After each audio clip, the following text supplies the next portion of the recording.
Hey everyone, welcome back to BSing with Y Eagle Y, the veteran run podcast where we keep it real, raw, and a little bit rock and roll. I want to give a big shout out to Ed, the man behind Static Shift Radio, holding it down for indie rock artists and keeping the scene alive. Go show some love. Check out the station on Instagram at Static Shift Radio. I also want to welcome the Ferg from Static Shift Radio and Retro FM Podcast. He'll be co-hosting with me tonight. So, okay, are you ready for the real treat? Today's special guests are the dynamic, genre-bending band straight out of Raleigh, North Carolina. Please welcome Lauren from Lauren Nicole. Thank you. Thank you so much for having me. Excited to be here. I'm glad that you accepted our invite, and I'm ready to dive into the music. I know me and Ferg, we listened to your album. I'm probably several occasions and every day because we like to be prepared. And so the first thing is, speaking of albums, let's jump right in. You have a brand new album dropping August 9th. The promo is a mirror which reads, "Preserve Love Here." Tell us a little about that, please.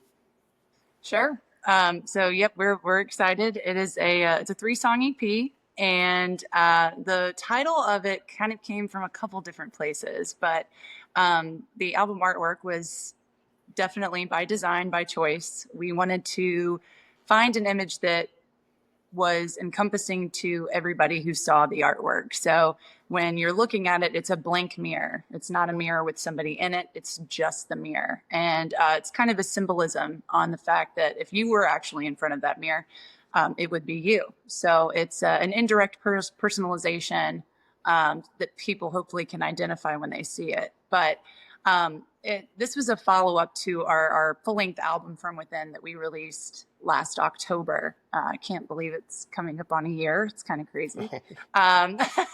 But, we wanted to follow up. That was a pretty significant album as far as the concept from start to finish. And we wanted to make sure that what we released next was a good follow-up. So, if you have listeners that aren't familiar with kind of what we've done in the past, that album took you on a journey through the grief process. So it kind of started in that denial and anger area, and then it worked through all of the phases all the way into acceptance. So this new EP kind of touches on a lighter side of things. Every track, the 3 tracks, all talk about a different perspective of love. So the first track is called Love Yourself, and it is a song about the importance of being able to love you for you before you can really love somebody else.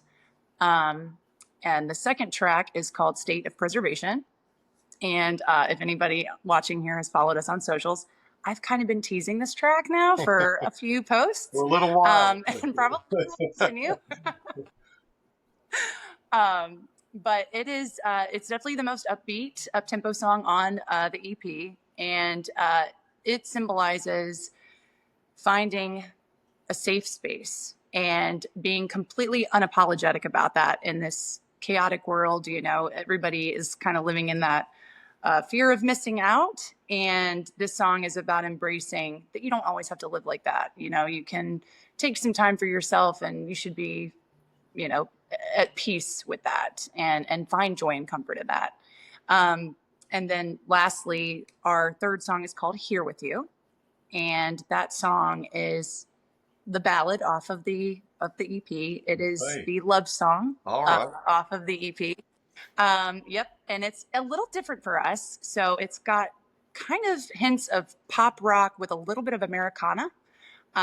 So that's one of the cool things about being in this project, is that being that I'm pretty much the primary songwriter, I can kind of take this and drive this train wherever I kind of want to drive it. So I think when people listen to this EP, they're going to get 3 tracks with 3 very different sounds, but yet are still cohesive to the message that we want to put out to the audience. Lauren, I really like that message. I'll tell you why. With everything that's going on in the world today, I love that, and I love the fact that you designed that with the mirror there. I have a friend of mine, Lance Huya, he put together a course study called My Soul Warriors, and in that he makes a statement that hit me a different way, and it kind of lines up with what you're trying to do there with your songs. He said you've got to learn to love yourself fearlessly. You hear a lot of people talk about self-love and loving yourself, but when you throw that word fearlessly in behind that, it just becomes so much more powerful. And I can see that that's what you're trying to do with those songs. I really love because if we could love ourselves fearlessly, like you said a minute ago, unapologetically, and music is such a great vehicle to drive home that message. So, for you to do that, that's pretty awesome that you're doing that and using your music to drive that message. Thank you. Thank you. I mean, I feel like as an artist, that's like my core value and what I strive to do is always put a message out there that is a positive one and one that is also kind of real and very personal and some topics might be a little bit deeper than where, people in casual everyday life and conversations may want to go. But when they're alone or they're at home and they're in their thoughts, that's kind of when those things can kind of creep into your mind. And my whole goal and purpose as an artist, I feel, is to make people feel like they're not alone. Right. And I think that's super important nowadays when, people are feeling that way. Absolutely. Absolutely. Speaking of getting personal, let's get a little personal, have a little fun. You say in the bio that when your mom was pregnant with you, 8 months, that she was playing Bruce Springsteen's Dancing in the Dark and you were kicking in the womb. So, couple things with that. Number one, when did you just know that music was going to be your life? Besides there, I know you knew it early there with your mom, but second question, do you still rock some Springsteen from time to time? um, time and time he does come on my Spotify. I can't lie. But music is my identity. Outside the womb, before I could even talk, my mom tells me stories about how I was a big Barney person, not Sesame Street. I was a Barney person. But she would buy me like the little soundtrack cassettes and stuff. And before I could speak, I was like emulating the sound and I would learn the cassette in order from the start to finish and just she'd take me out of the car after we'd been listening to it. We're driving through the store, or she's got me in the cart and she'd drive me through the store. I would be going through the track all the way down, like I was hearing it in the car, but I'm like emulating the sound, like la la la la la. But it's all on key. All this, she was like, "There's no way this child is not a singer." Right. Definitely born this way, for sure. Right. Well, I thought that was really fun that was in your bio, and so I was like, I think I got to ask about that. Now, you mentioned that you first formed the band in 2011, but that the band has went through some changes, and that it's now finally the project that you've always wanted the band to be. Talk about that, and talk about how you and Rhett and Jim and Zach all talk about the origins, how you guys got together, got to jamming together, and how the band became what it is today. Sure. Yeah. Great question. So yes, I have been doing this forever. 2011 is kind of when I wanted to form a official name of the project, and that even took different forms. It was Lauren Nicole Band.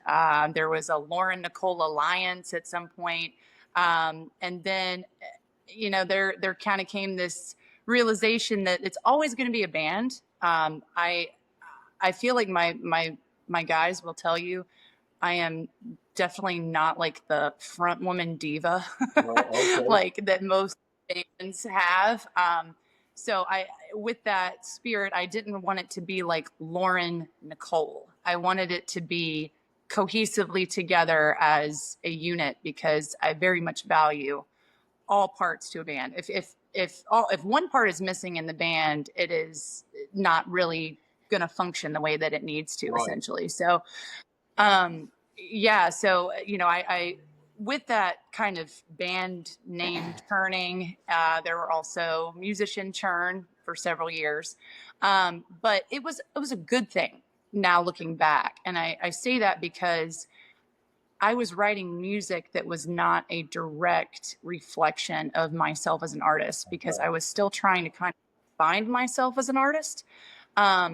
So I think that it was just things weren't aligning because multiple things weren't supposed to align. Right. Um, and then you fast forward to like 2019, and I had just moved back from Nashville. I spent about a year there, Oh, just okay. kind of working the songwriter circuit. Yeah, and it was a really good experience. I definitely missed home after being there for a little while. But I made some really good connections while I was there. I did a couple songwriting workshops with a few people, and worked with an artist from the UK and did some songwriting with them.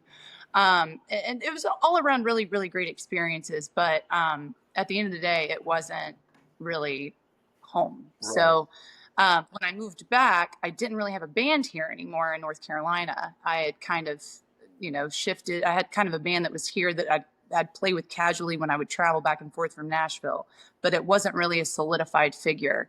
And so the first real connection in our current lineup is my husband, who is the drummer. His name is Okay. Jim. Okay. And yeah, so we kind of knew each other in the local circuit, I guess, and we had played together previously before I moved.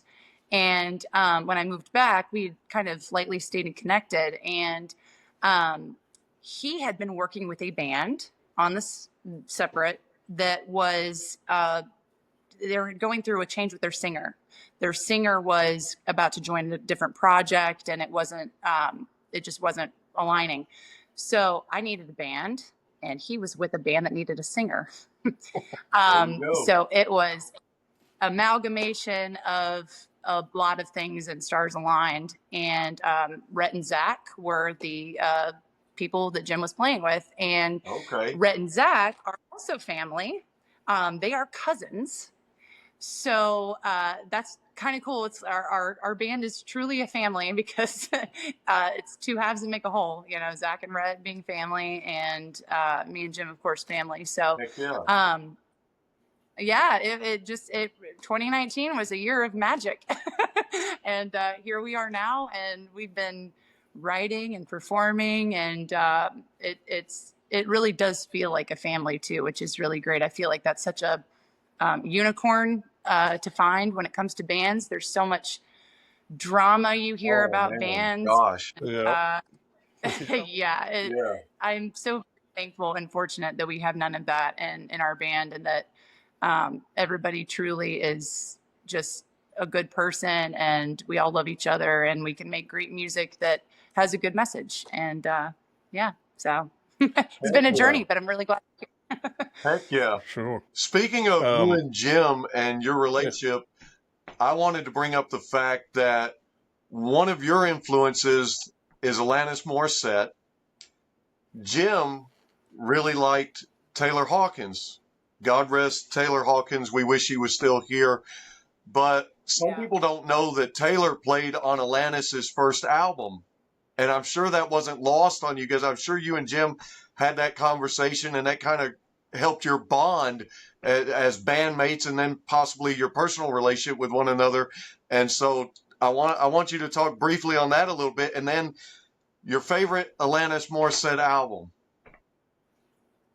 Well, wow, that's that's kind of challenging. I love a lot of Alanis' music, including her new stuff that she's released. But Jagged Little Pill is, of course, I think, just like that's like the gold standard, that album. I mean, for her to have as many hits on that album, that is so impressive for any artist to have that kind of accomplishment. But yes, we did not let that fun fact about Taylor Hawkins playing with her go unnoticed. And if people that are watching don't know that, I encourage you to look up the YouTube live video of, I forget what festival it is, but it's a big festival, and they're playing You Learn.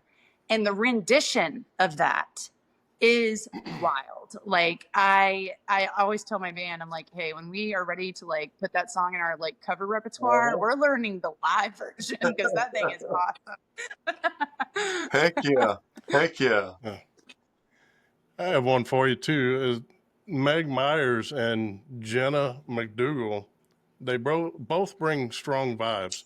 How do you channel their influence while still keeping your own voice? Oh, that's a great question. So Meg Myers, both Jenna and Meg Myers are artists that I really delved into when I was in Nashville. And I think it was just, I was at a time in my life where there was a lot of uncertainty, and their music on different levels kind of solved something within myself by listening to it. And I really respect Meg Myers because she has this dark energy that I feel with our aesthetic and our vibe on stage and even our sound a little bit, we convey this mysterious element that she is very, very good at doing, especially live. I mean, she has a really interesting live approach, and she is just 100% being herself at all times on stage. And I really respect that from like a performer perspective. Yeah. And the dark, mysterious element is something that really speaks to me from her music. And then on the other side of things, I found Jenna through her band project Tonight Alive, that I think they play now and then, but she now has Heaven She, which is her solo project. But Tonight Alive, Underworld, that record is for me something like, I just said that word and I have like full body chills. That record is just something that I hold so close to me, and I think I always will because of where I was in my life and how she was able to say exactly what I needed to hear at the exact time I needed to hear it. And so, yeah, between both of them, Meg has kind of got the angsty, mysterious, kind of dark, a little bit more anger and frustration. And then Jenna had kind of that uplifting thing. And I feel like finding them honestly helped me find comfort in my authenticity as an artist that I feel like in the prior version of my project, I was unable to really find and execute. And so I think those two influences were very instrumental for me to find my true identity as an artist. Awesome. So you said, well, let's see. How do the painting and photography sneak their way into your songwriting process, if at all? The painting, you said? Yeah, you said you're a painter, or Oh, I mean, in yeah. your bio, we read you love painting, and I just wanted to know, because I was thinking to myself, like, I wonder if painting and the photography, you know, if it snuck into your music, or you know, what would you say? Yeah, that's a great question. So funny you ask, because our album From Within, we had a professional photographer do our band shots for the album, but the front cover art of the flower is a picture that I took. Oh, Oh, And nice. yeah, I took the cover, which is super cool. Like that's pretty cool. when I was out, I didn't know that was going to be the cover, like at the time, but when we were like going through and kind of putting the final touches on the record, I liked that particular picture because it's actually a weed, but you wouldn't think that because of the way that it looks. And I felt like that was very symbolic of like, you're coming out from the dark depth and you might be a weed, but you could also look absolutely beautiful. And there might be way more to you than just what the eye sees. That's cool. So that was definitely an element that my hiking that I like to do came in handy one day. I just was like, hey, I snapped a picture, then it worked, and yeah, so here we are. And I was trying to think. I don't think you guys have a hard copy of the album. I should probably mail you one. But it's a That'd be digipack. amazing. Yeah. Yeah, that'd be I love awesome. having something Yeah, physical. Streaming and downloading is Yes. wonderful, but having something physical to hold on to, I'm always promoting that. I just think it holds more sentimental value and just it. I don't know. There's just something about it, to have something absolutely. actual. I love that. Yeah, Yes. I definitely will. Yeah, it's a cool. We wanted to do something a little bit more in depth than just like a jewel case. So we created like a digipack, and when you open the album, there's like a picture, but it's two pictures technically, but they kind of go together. And then when you open it one more time, it's four pictures, and Nice. the inside is a sunrise that goes across Oh, all four, Nice. like a panoramic kind of deal. And I took all those and we put them Wow. all together to a line. So see, that's something you can't get by streaming Creative. or downloading. You don't get those extras. And I'm Yeah. talking about. right, Yep. exactly, Yeah. exactly. Speaking of your album From Within, there's a song on there, Ectasis, which talks about kind of what you were just mentioning. I had to look up the word, and it's like the shedding of your old self. And in this Yep. album that is so introspective and personal to you and pouring out some of those parts, you've got some very powerful lyrics in some of the songs there. Song for instance, the song Frozen, I'm going to read some of these lyrics. Talk to us about that because I think it took a lot of courage and bravery to put that in your music and say things that not everyone is saying. And you've chosen to use the band and your music, your album, as a vehicle to drive these home. You ask the question in the lyrics, how long do you look for good in someone who is deadly? And then why do we believe ourselves when we're lying for someone else? Those are strong, powerful lyrics that really cause you to look inward. Talk about that a little bit.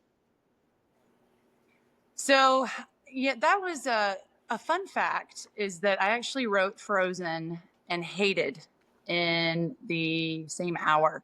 Oh, wow. I was going through a Right. lot emotionally apparently that night.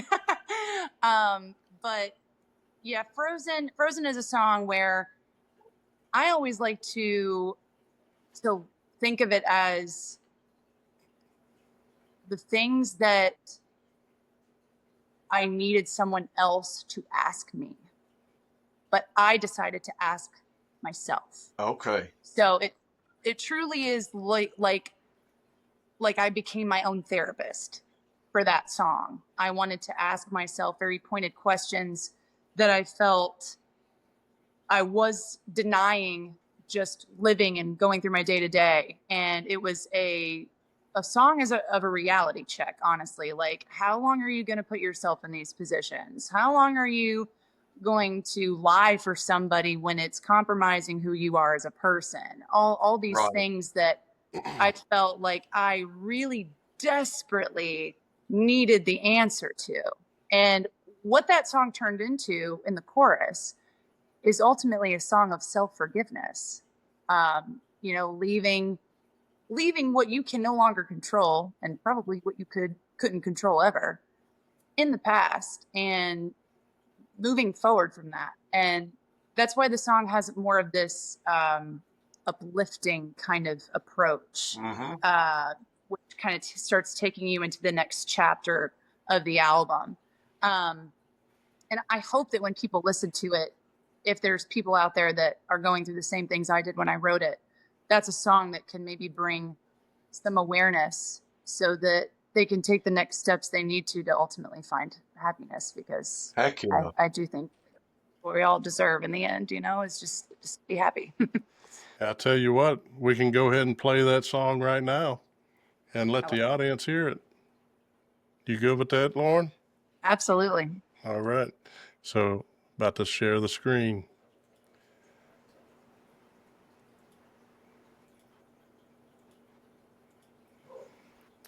Right. Let me know if it's too loud or not loud enough.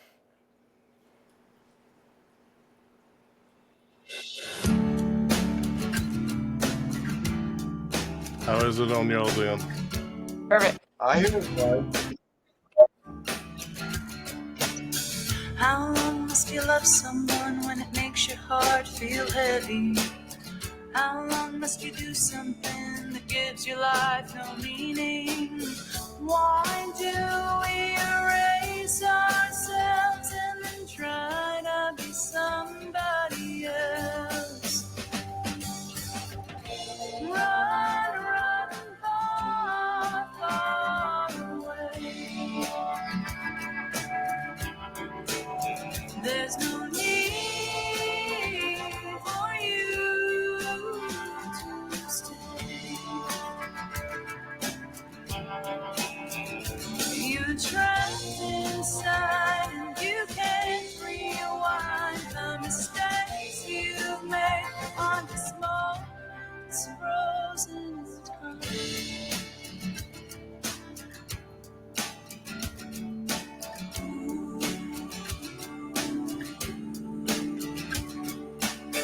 How long do you trust someone that makes you feel uneasy?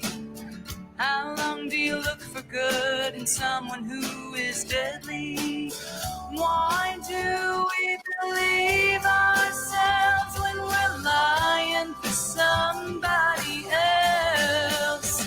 Oh, run, run, far, far away.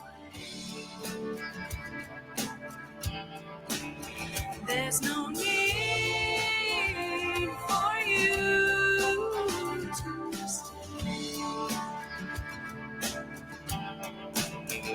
You're trapped inside and you can't rewind, 'cause the broken pieces won't realign the mistakes you made on these moments frozen in time.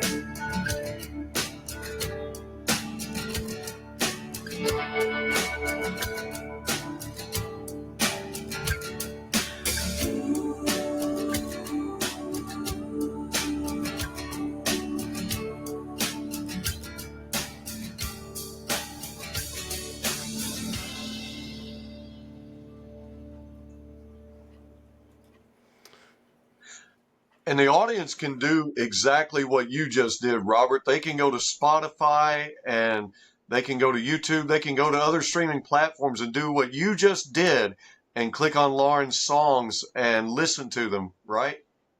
Absolutely. They can, it's on Spotify if you got a subscription. I don't have Pandora anymore, but I'm sure y'all are on there as well. Yep. You can also find Lauren and the band on Instagram. So, also, and you can find, they have a website as well, and that's LaureNicoleOfficial.com. You can go ahead and pre-save that new album coming out too. Yes. Absolutely. Lauren, the song Bury the Pain, that one spoke to me when I was listening to your album. And you and I talked about this. I'd lost a brother in 2019. And, you know, some of the lyrics in there where you talked about, you know, running away, you know, until you call to me and things like that. And that one was deep. That one was personal for me. So I just want to tell you, you are resonating with the listeners. Your message is resonating. It is reaching people. Even if you're just reaching one like me, you're reaching people. And I really appreciated that one. I appreciated our discussion about that. And thank you for that. And do you want to add anything to that about Bury the Pain? I will say when you reached out and you told me that about your brother, it was a very personal thing that you shared, and it meant a lot to me, and it carried a lot of weight. It made me emotional when you told me, and you know that is why I do what I do. I do this because you know, I am no stranger to loss and pain, And I think that it's very important that people that have also experienced loss and pain in their lives, they know that they're not alone. And, music is such a powerful tool for that. It is truly a universal language because it it allows us to feel those emotions that we all know are there, but it's so Right. difficult to put into words and to uh, you know figure out how to say things that you're feeling inside. And music kind of just speaks volumes when it comes to things like that. So Bury the Pain is a very deep song in that regard. The verses, from a lyrical perspective, kind of encompass that war with oneself, kind of one foot in, one foot out when it comes to depression. Right. You want to get better, but you got certain things kind of holding you back still before you can really lift the veil and let it go. It was a therapeutic song for me to write, along with most of the album. But I'm very glad to hear that it connected with you and that it resonated with you. That means more to me than you know. So thank you. Heck yeah. Thank you.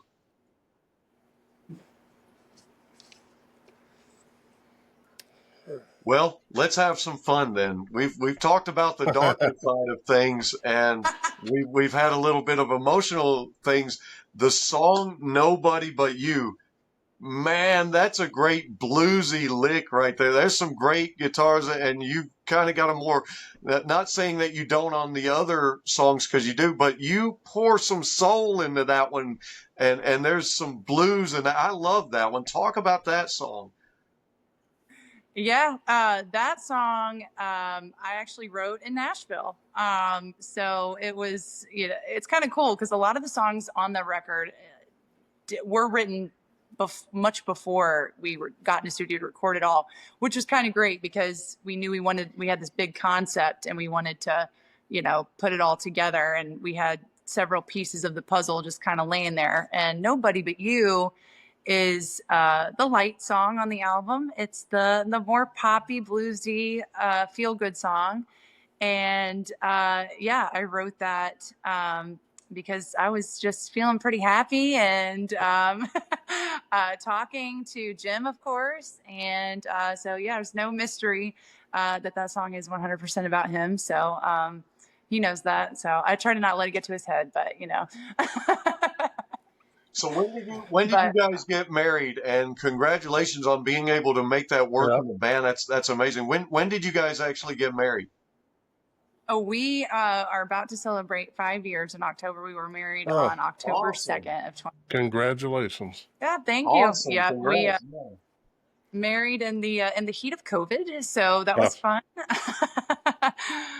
But yeah, it's he's a proponent of my artistry, and always kind of has been. So this is a great thing because we get to do what we both love together. He's played drums since forever.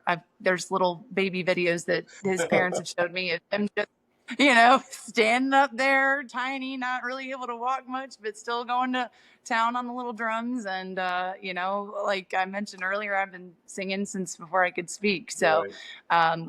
definitely musical soulmates for Heck sure. yeah. That's awesome. Heck yeah. yeah.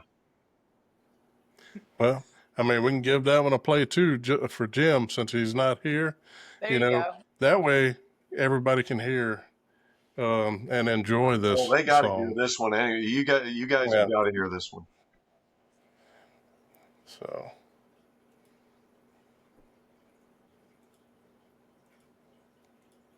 We'll let you do your magic. takes me just a second. You got to go through and make sure you check the audio or no one will hear anything. So, Nobody But You.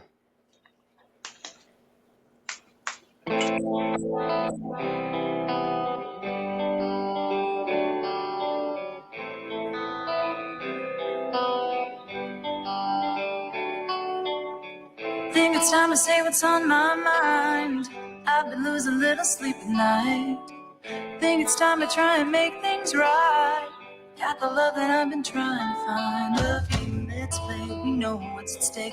No blame, no shame, I won't hesitate. Cause no one gets me like you do. Nobody but you. Nobody.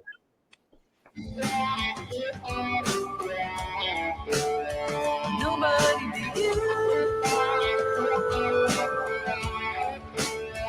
Nobody but you.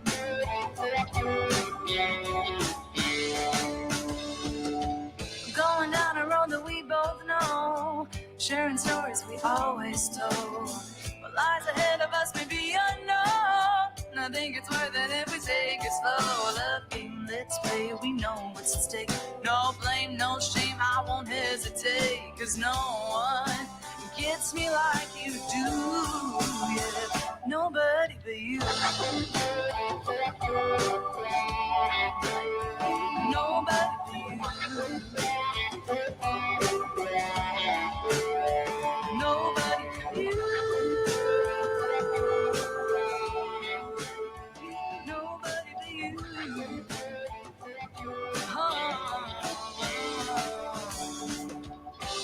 How much better could it get? I know this isn't pretend, guys. You're stuck inside my head and you'll be there till the end. Nobody, no, nobody, nobody gets me like you do. Nobody, no, nobody, nobody wants me like you do. Nobody, no, nobody, nobody loves me like you do. Nobody needs me like you do. Nobody, yeah, nobody.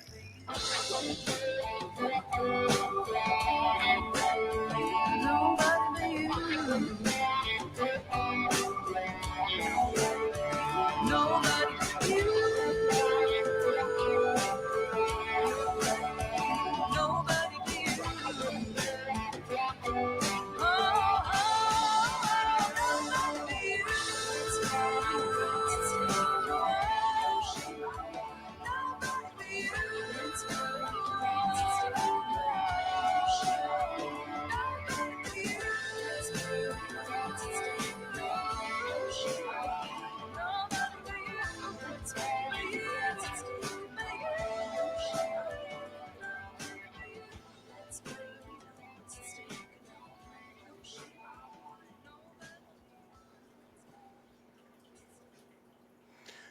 Lauren, I want to thank you for allowing us to listen to your music on the podcast as well and sharing with the audience.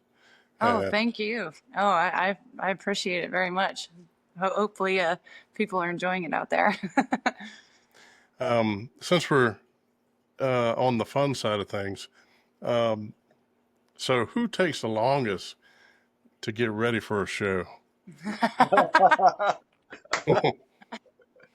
I'm going to probably go ahead and say that's me. Probably no mystery there. Yeah, they, guys have it easy. Y'all just like put on a t-shirt and a pair of jeans and y'all are done. Yeah, I got to pretty do much. the hair. I got to do the makeup. I got to find the outfit. I mean, it's a whole thing. Now, I have met some guys out there that take longer than women. Really? But, oh man! But I'm not going to say any names, but um, just saying. I know you're listening out there, though. You have been called out. You have been called out. Now, I know the Ferg has something to ask you about you recently opened for Mad Gallica. Uh-huh. So go ahead, Ferg. Talk about Yeah. that. A couple of things. Number one, talk about that show. What was the coolest thing at that show? And did she perform Beautiful Creature? I know she had to perform that one. Oh yeah. Oh, you know it. Oh, she is a beast. I mean, she is absolutely a phenomenal singer, and her production value behind her entire show is just a really cool thing to watch and experience. But we were just so honored. So kind of a funny story. We recorded our new EP and also From Within with producer Dick Hodgen at Osceola Studios here in Raleigh. And Dick is a wonderful producer, sound engineer. He is honestly a genius at what he does. And he and we've worked together for, over a decade now, with just different projects. Heck yeah. I'm also a session vocalist there and do some work for other artists that come through as well. Awesome. So that's kind of a fun little side gig. But when this show the whole origination of the show happened when he was recording with Dylan. Dylan is her name, the singer of Mad Galaga. And she was looking for an opening act for this show. This show was massive. This is like a big debut of her performance. And she debuted an entire set that was actually, fun fact, made by one of the stagehands on Saturday Night Live. Oh, wow. Wow. Yeah, they had That's been going huge. back and forth for several years. Yeah, and just kind of trying to get like the logistics of this. And they finally got it all together for the show and everything. Anyway, but yeah, so she was in studio and Dick Hodgen played one of our newer songs, and she was like, I want them to open for us. So it was pretty cool. We connected, and we kind of brought like the rock and roll and soul to the show, and she had like she calls it a pop rock opera kind of thing. So I love that popra word. And so it was a magical evening, truly. It was really cool. Heck yeah. Absolutely. I knew you would want to talk about it. You guys were so stoked going into that. So I was like, we got to ask about that. We definitely. Yeah. Great. Yeah, it was one. I hope that our paths cross again and we're able to do that again, because it was really fun for everybody. We really connected. Besides her talent, she is a very kind person, very sweet. We were in the green room just kind of chilling before we went out for our set, and we were just kind of meditating and hanging out, and it was just good vibes all around. It's the right vibes you want before you're about to take stage, just like very, very relaxed. So it was cool. We've talked about your albums. We've talked about your upcoming album. What are some of your favorite songs to perform live, and what are some of your favorite songs to cover? So originals, I would say one of my favorites to perform live is State of Preservation, which is going to be on the upcoming EP. Okay. As far as the songs from Within, I personally love to play Ain't It Strange. That is that song is very near and dear to my heart, and I really enjoy the drama that song kind of has live. And I would say the other one from Within would be Hated, just because that chorus, it comes out of nowhere, and watching people's faces when we perform that live, it's just kind of like, whoa, and I love that. It's fun for me. Heck yeah. That's the ultimate thrill, the reaction from the crowd right there. Yeah. Absolutely. So, Lauren, we've seen that you're booked up for the rest of the year. So, what would be your favorite venue, and what's your dream venue? Wow. Favorite venue. I mean, I am very partial to the Lincoln Theater that is right here in Raleigh. It is such a cool stage. The staff is always wonderful. But I do love playing the Poorhouse as well. That's also in Raleigh. We've played so many different venues. It's hard to kind of put like a one, definitive answer, but I do love gracing their stages. It's really a lot of fun. And then Remind me what your second Your question was. your A stage dream I'd venue? love to be on at some point. Yes. Oh man. Gosh, that's kind of difficult. I mean, would it be like very rock and roll of me to say Wembley Stadium? Hey, there you go.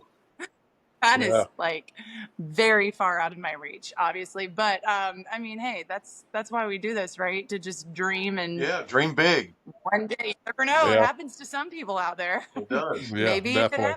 happens. So, who would you most like to open for? Gosh,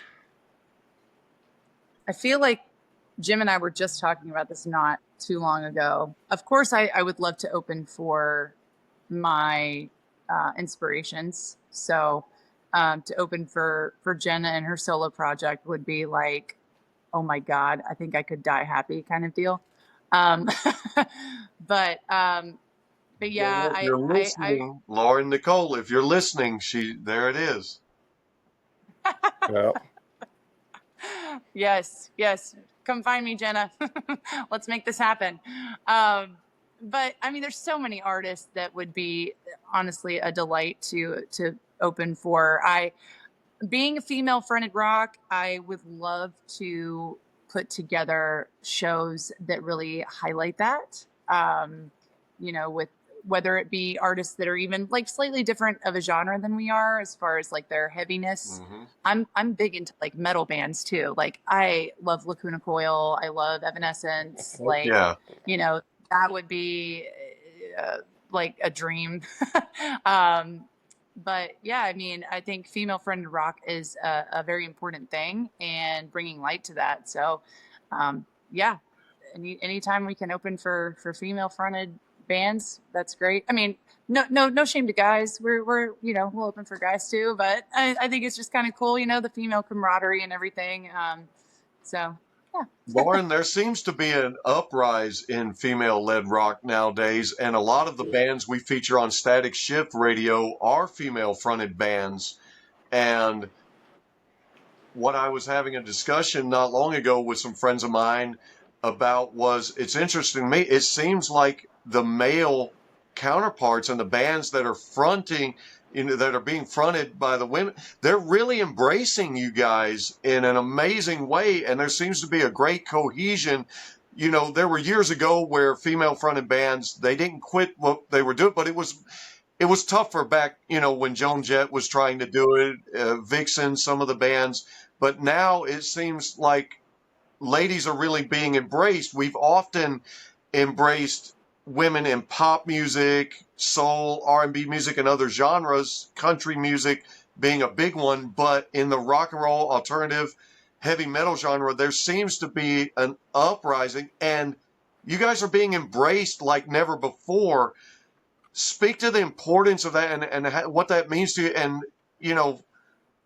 talk a little bit more about that, because it seems that there's a positiveness to it, whereas there was a day and time when there was kind of a negative vibe. I agree. I fully agree with you on that. I'm hoping it's a sign of the times, truly, that we're able to embrace that more. Everybody has a story to tell. Mm-hmm. No one person's story is more important than the other, Right. And I do agree with you. I think there was a time where women were trying to step out into the limelight, and it wasn't as embraced or, dare I say, taken seriously, Right. simply because coming from a woman. But now I think that, the way our society is working, and people are so desperate to hear things that they can connect to. I think that they're looking at not just one avenue to do so. I think they're looking now at everybody to hear what everyone's story is, and find that little nugget of truth that they can hold on to. So yeah, I think more now than ever, it's so important to have female fronted figures in rock, and Absolutely. just step forward and try to make that connection. And it's great to see that that's happening, and truly a breath of fresh air. Heck yeah. Real quickly, I won't spend a lot of time on this, but real quickly, the passing of Ozzy Osbourne, did that affect you and your band members on any level? Absolutely. Ozzy is a legend. I think that everybody in the music community and world, when I say community, I feel like it's global, that was affected by that. He was a pioneer, and just his music is so epic. He really has an epic sound to his music and the musicians that were around him and the choice in his lyrics and his melodies. Everything that he did was just so very special. And I think that's why he's going to be very missed because, that he was an inspiration for many.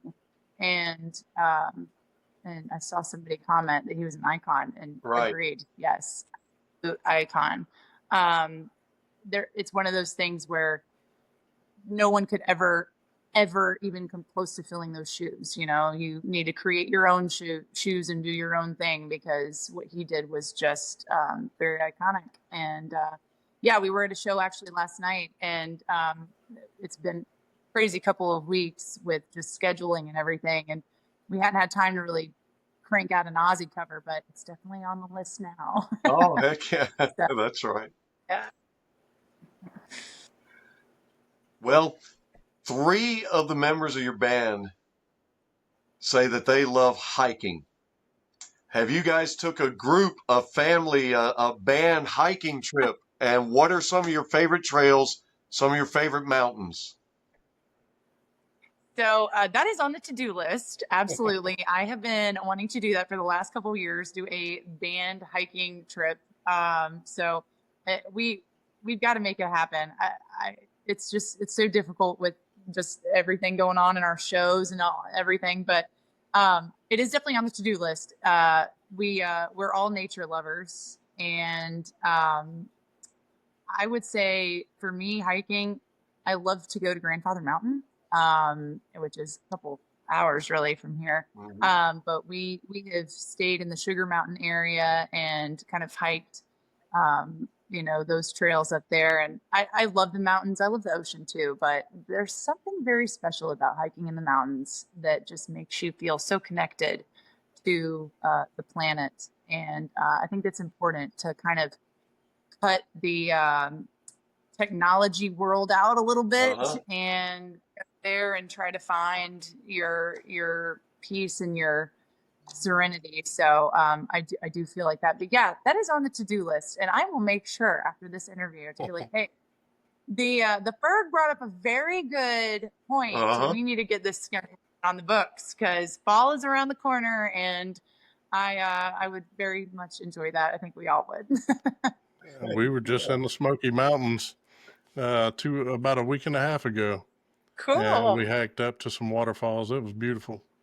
So So it's awesome to get out, come across 2 bears, and Oh, gosh. like on Run. the trail, but they didn't come. They just walked off, and we continued on.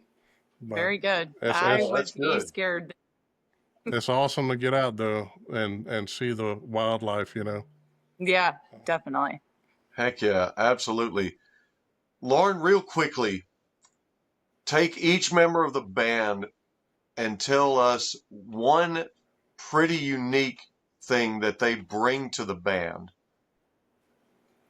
Oh gosh, no pressure there. We just threw you under the bus. Yeah, now I'm scared. Let's see. So, I guess I should start with Jim, just because, what he brings uniquely to the project, I would say, is his ability to exude and perform the emotion of the songs live. If you connect with the songs on the record, I really feel that what Jim brings on the drums is what's going to make you connect to them live. He is a showman live, and he utilizes that kit just I don't know how he does it, but he is truly an artist in what he does. I believe all of the guys are. But yeah, I think what he uniquely brings is the emotion from the drums perspective of just that underlying beef to the song that it really needs, or not the beef, just kind of hanging low and hanging back and knowing when not to play. Right. That's so important for many musicians to learn. Yes. So yeah, that's what I would say. Rhett is, I am not biased. No, I'm not. I mean, I'm really not. But he is a tremendous guitar player. I mean, what he is able to do on the guitar, it just speaks volume to his talent. And it's not just the ability to solo. He takes pride in, and he should absolutely always take pride in the fact that he can do so much layering with his guitar. He can listen to one riff that he creates, and he knows how to make that this stackable thing. So when we go into studio, he truly is making the song have a new dimension with the thickness that he adds. So that is a very important skill to have. But I feel like what makes that so unique about him is that's not a skill that all guitar players have. Right. Typically you've got guitar players that are like, I'm just going to write the chord progression and that's kind of it. And we'll just build up with other stuff. Not Rhett. Rhett really takes ownership of the guitar. He is going to create what that song needs from the live perspective, and then also from the studio aspect as well. And Zach is, what he brings is the creative element. Okay. Zach is a riff writer. He not only a riff writer, but a truly intricate writer with what he does on bass. But he will write parts for the songs that you wouldn't necessarily think would be in the song. And when it's not in the song, it's like, oh my gosh, that we're missing that Right. horribly. So he is very creative in what he brings to the table, and it's really fun to watch him and Rhett work together. Right. Like there are times in a practice where Zach comes in with this really awesome bass line, and then we're all kind of working the song out and doing like a workflow on it and everything, and he comes to the conclusion like, actually this might be more suited for like a guitar part. And so he's very gracious in the sense with his creativity. He's able to say, hey, Rhett, why don't you take this and I'll make an alternative line. We'll complement that since it would be more suited for guitar. So they all bring such value and talent to what we do. And I think that's why we're, able to create the music that we're able to create. And it's truly a blessing. I love all of them. I'm very thankful for all of them. It's a blessing to have them with me doing this. So. And thank you And for all, sharing and that. all I know family you- too. Yeah, thank you for sharing that. I know it takes a lot to want to say that, but you really hear it in the album. You really do. Everything that you just mentioned. Now I know we're coming up here toward the end, and so what would you like to say to our listeners and to your fans and everybody out there who's maybe not discovered your album yet? What do you want to say to the fans and the listeners? I'm so thankful that you're here. Thank you for tuning in. Thank you for allowing me to share a little piece of myself and my music with you. I hope that you find the songs to connect with you, or if you know people around you that it would connect with, I hope and encourage you to spread the word and pass it along. Bringing awareness to independent artists is truly still, I think the best method is word of mouth. We have all these tools online, but word of mouth is truly it. And, if you're out there and you are not in a good place, I want you to know that you are not alone. I want you to know that our music is there as an outlet for you to feel not alone, feel welcomed, and know that the emotions that you experience are 100% valid, and you should always know that. And we can't wait to show you our new EP and give you some more songs to listen to and connect with. And if you are in the local area and are available on August 9th, we are going to be performing at Bond Brothers East Side and Cary, along with our good friends, the Pseudo Cowboys.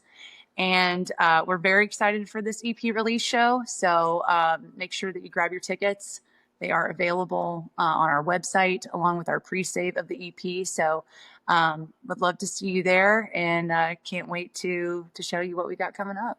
Heck yeah. That's awesome, Lauren.